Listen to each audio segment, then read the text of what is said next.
La distraction est multiforme et elle peut t'éloigner de la vérité pour que l'ennemi te surprenne.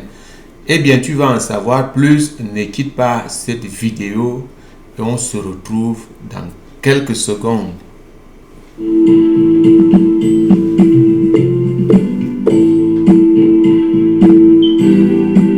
L'ISJC, l'intimité avec le Seigneur Jésus-Christ, l'assurance absolue du salut de ton âme.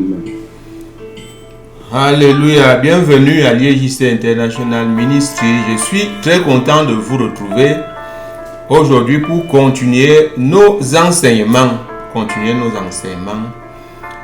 Parce que le Seigneur veut s'assurer que tu connais toutes choses au moment où il s'apprête à descendre pour ramener à la maison ceux qui lui appartiennent. Eh bien, nous prions d'abord Dieu d'Abraham, Dieu d'Isaac, Dieu de Jacob, Père éternel, Seigneur Jésus, Dieu gracieux, Dieu miséricordieux, Dieu tout-puissant, Dieu qui se révèle aussi parfois redoutable. Pour ceux qui ne craignent pas ton nom, ceux qui te désobéissent, nous venons vers toi en ce moment-ci avec des actions de grâce pour tout ce que tu fais dans nos vies. Et je prie que ton peuple aujourd'hui soit impacté, transformé à cause de ta parole qui va sortir maintenant.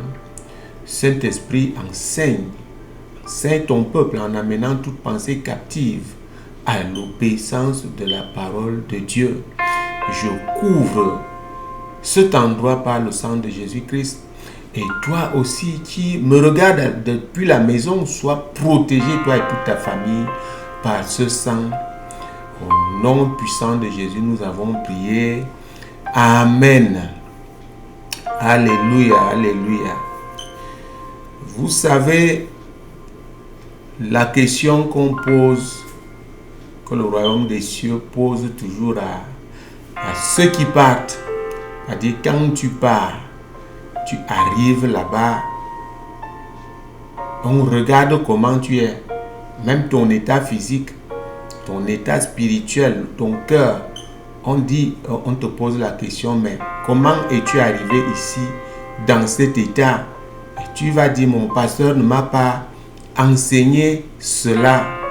On va te dire, mais toi-même tu n'as pas lu, eh bien tu es coincé. Il n'y a plus de négociations.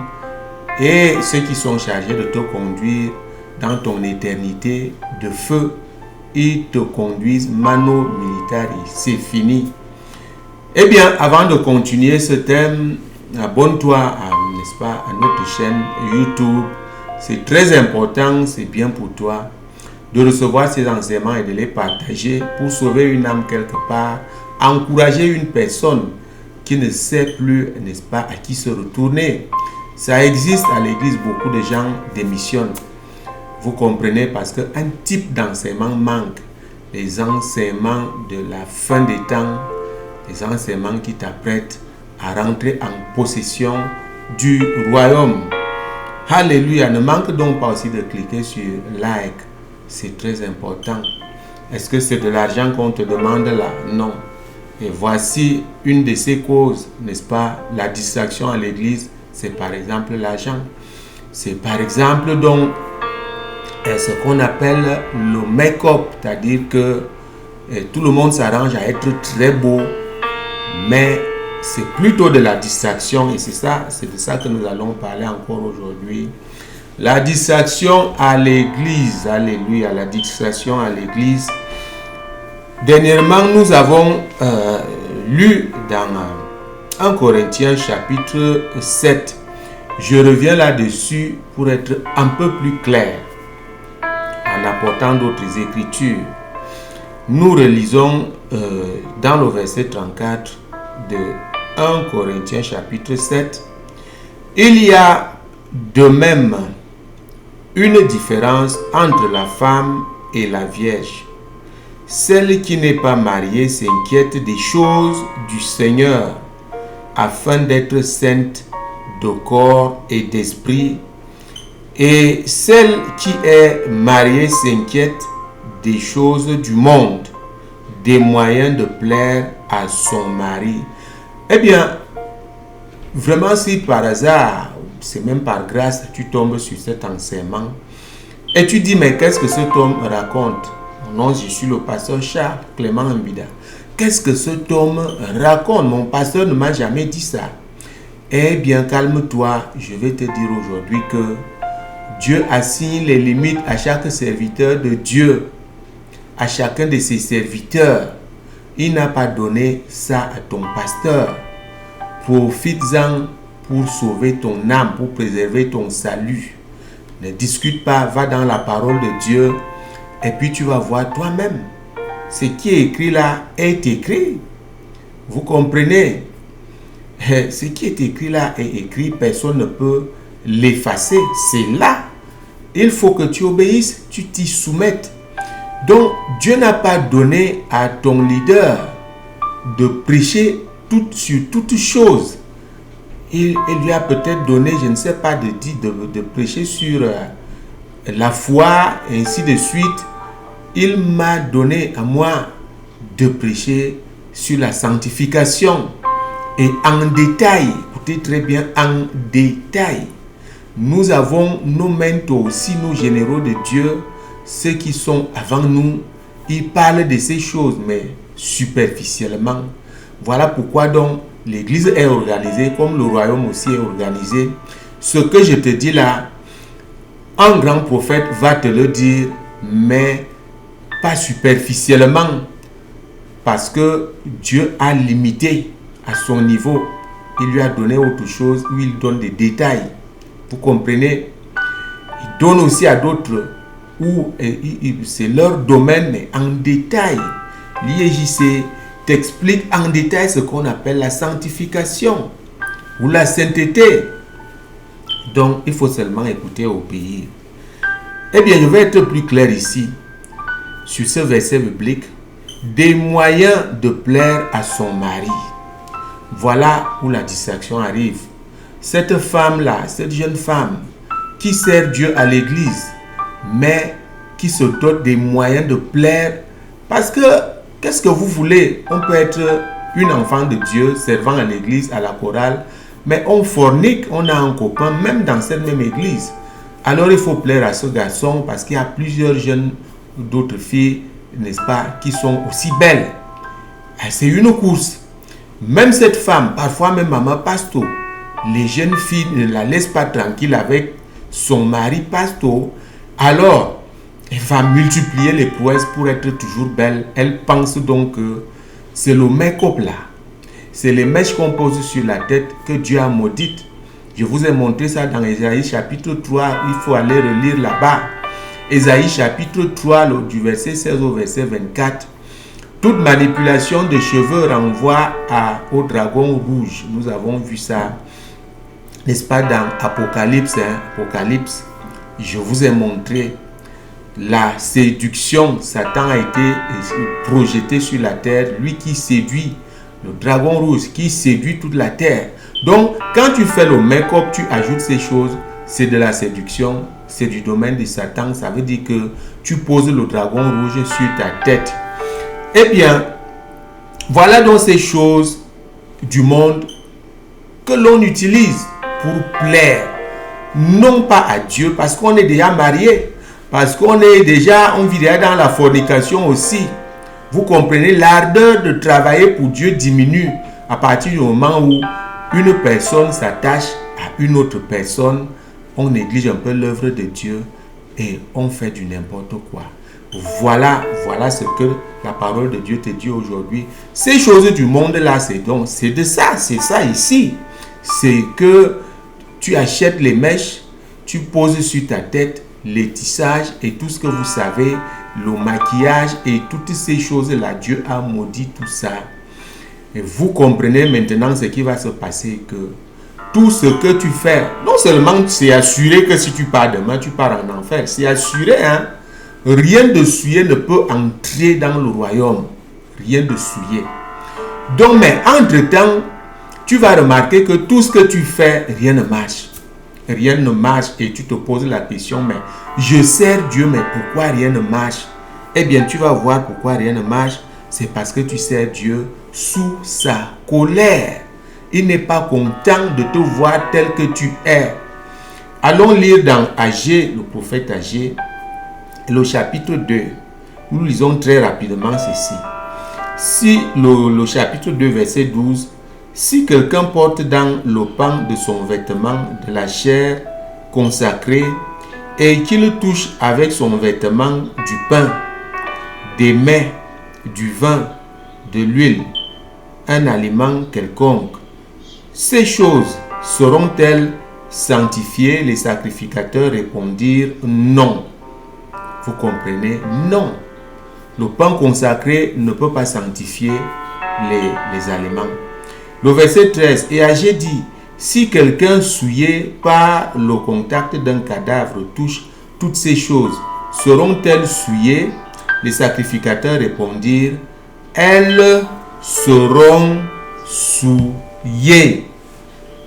Le verset 14, alors Agé le prophète, reprenant la parole, dit, tel est ce peuple, telle est cette nation devant moi, dit l'Éternel. Telles sont toutes les œuvres de leurs mains. Ce qu'ils m'offrent là est souillé. Alléluia, c'est pour toi. Ce que je viens de te révéler là. Dieu dit que toute ta production là est souillée. Toutes tes œuvres là à l'église, toutes tes œuvres sont souillées. Parce que tu touches à ce qu'il a maudit. Tu touches à ce qui est souillé et tu vas te tenir là pour le servir. Alors, ton sacrifice, ton service est souillé. Il ne l'accepte pas et tu le sers sous sa colère. Voilà ça, chers frères et sœurs en Christ. Et la Bible, la parole continue en disant que, il dit ici, considérez donc attentivement ce qui s'est passé jusqu'à ce jour. Vous comprenez ce qui s'est passé jusqu'à ce jour. Alors, tu as remarqué que rien ne se passe. Tu ne trouves pas peut-être ce que tu veux, les marchés, toutes ces choses, les voyages. C'est parce que tu sers Dieu sous sa colère et considère que tu ne fais pas très attention. Le respect, l'obéissance de la parole contribue à ce qu'on appelle la reconstruction du temple du corps. Le temple du corps de Christ. Si le serviteur de Dieu, ton leader, te dit ne fais pas telle chose, tu obéis, tu poses une pierre à cette reconstruction, tu bâtis, on rebâtit le temple de ton corps, parce que quand tu viens au Seigneur, ce temple est parfaitement détruit. Et Dieu doit habiter là-dedans. Voilà pourquoi Dieu est fâché. Dieu est fâché quand tu n'écoutes pas. Tu fais des choses qui vont t'amener en enfer, c'est une perte pour lui. Et il est fâché, il te dit reconsidère attentivement tes voies aujourd'hui. Est-ce que tu es sur la bonne voie? Dans le verset 21, il dit, montez sur la montagne, apportez du bois et bâtissez la maison. J'en aurai de la joie et je serai glorifié, dit l'Éternel. Vous comprenez? Ça a l'air d'une histoire ici, effectivement. Il parlait des enfants d'Israël qui rentraient de la captivité et qui n'avaient pas rebâti le temple. Il s'agit aujourd'hui de ton corps. La Bible nous dit dans 1 Corinthiens chapitre 6, le verset 18, que ton corps est le temple de Dieu, le temple du Saint-Esprit. Donc ça doit être rebâti. Ce que vous voyez là, vous comprenez, à l'intérieur et à l'extérieur, par l'obéissance, par la mise en pratique de la parole de Dieu. Si tu ne le fais pas, alors tu sers Dieu sous sa colère et rien ne marche chez toi, rien ne marche. Tout ce que tu fais, rien ne marche parce que Dieu est fâché. Dieu dit, j'ai frappé l'œuvre de tes mains par la malédiction parce que tu ne t'es pas occupé de rebâtir cette maison, je vais y habiter et toi tu te contentes de faire autre chose. La distraction à l'église, chers frères et sœurs en Christ, n'est pas bonne. La distraction nous maintient dans l'ignorance et va faire que l'ennemi nous surprenne un jour. Lisons cette exhortation qui est dans Romains chapitre 12 et le verset 1. Je vous exhorte donc, frères, par les compassions de Dieu, à offrir vos corps comme un sacrifice vivant, saint, agréable à Dieu, ce qui sera de votre part un culte raisonnable, un sacrifice saint parlant du corps. Vous comprenez, un sacrifice saint parlant du corps, saint à l'intérieur, saint à l'extérieur. Donc j'ai lu là dans 1 Corinthiens chapitre 7, le verset 34, pour te montrer, j'ai parlé de ça dernièrement, les gens qui disent que Dieu regarde au cœur, ils donnent un enseignement incomplet et ils sont sous la malédiction. Parce que la Bible dit de ne pas enlever un iota. Vous comprenez, ton corps fait aussi l'attention de Dieu. Dieu regarde bien à ton corps qu'il a racheté à un grand prix. Un grand prix. Voilà ça. Qu'on ne te dise pas que Dieu regarde seulement au cœur, c'est faux. Il regarde aussi au corps. Parce que tu utilises ton corps pour plaire à ton mari. À ton mari. Et tu empiffres ce corps des souillures de ce monde. Voilà, voici la relation est là. On ne peut pas dire que Dieu regarde seulement au cœur. C'est faux. Donc fais attention. Si tu as ces choses dans ta maison, voici une délivrance. Enlève tout ça et brûle. Mets ça au feu en priant. Je vais prier au nom puissant de Jésus-Christ. Par obéissance à cette parole que tu viens d'entendre. Enlève tout ce qui est souillé dans ta maison, tout ce qui te suit, tout ce qui suit ton cœur, ton corps. Enlève et mets au feu. Et tu vas plaire à Dieu au nom puissant de Jésus-Christ. Tu mets ça au feu au nom de Jésus. Je souffle sur toi cet esprit-là. Que cet esprit se lève et agisse sans discuter au nom puissant de Jésus. Au nom de Jésus, nous avons prié. Amen. Alléluia. Je vais lire une écriture ici pour que tu sois, n'est-ce pas, consolé. Vous comprenez, cette parole qui arrive te surprend. Et tu dis, mais l'homme-ci, qui lui a dit d'aller regarder mes choses. Vous savez, quand ta délivrance arrive, la parole qui descend là te touche et tu fais comme ça. Tu dis, mais qui a dit à l'homme-ci tout ce que je fais? Il va parler, il parle de mes choses. Non, c'est l'ennemi qui te parle. C'est pour toi, c'est pour ton bien. Si tu ressens ça de cette manière, c'est ta délivrance. Alléluia. Je vais sortir moi-même un petit sourire pour te consoler. C'est ta délivrance. Alléluia. Le verset 35 dit, je dis cela dans votre intérêt. Ce n'est pas pour vous prendre au piège, c'est pour vous porter à ce qui est bienséant et propre à vous attacher au Seigneur sans distraction. Vous voyez le thème, j'ai parlé de distraction. Il faut que tu t'attaches au Seigneur sans distraction. Ces choses, c'est la distraction.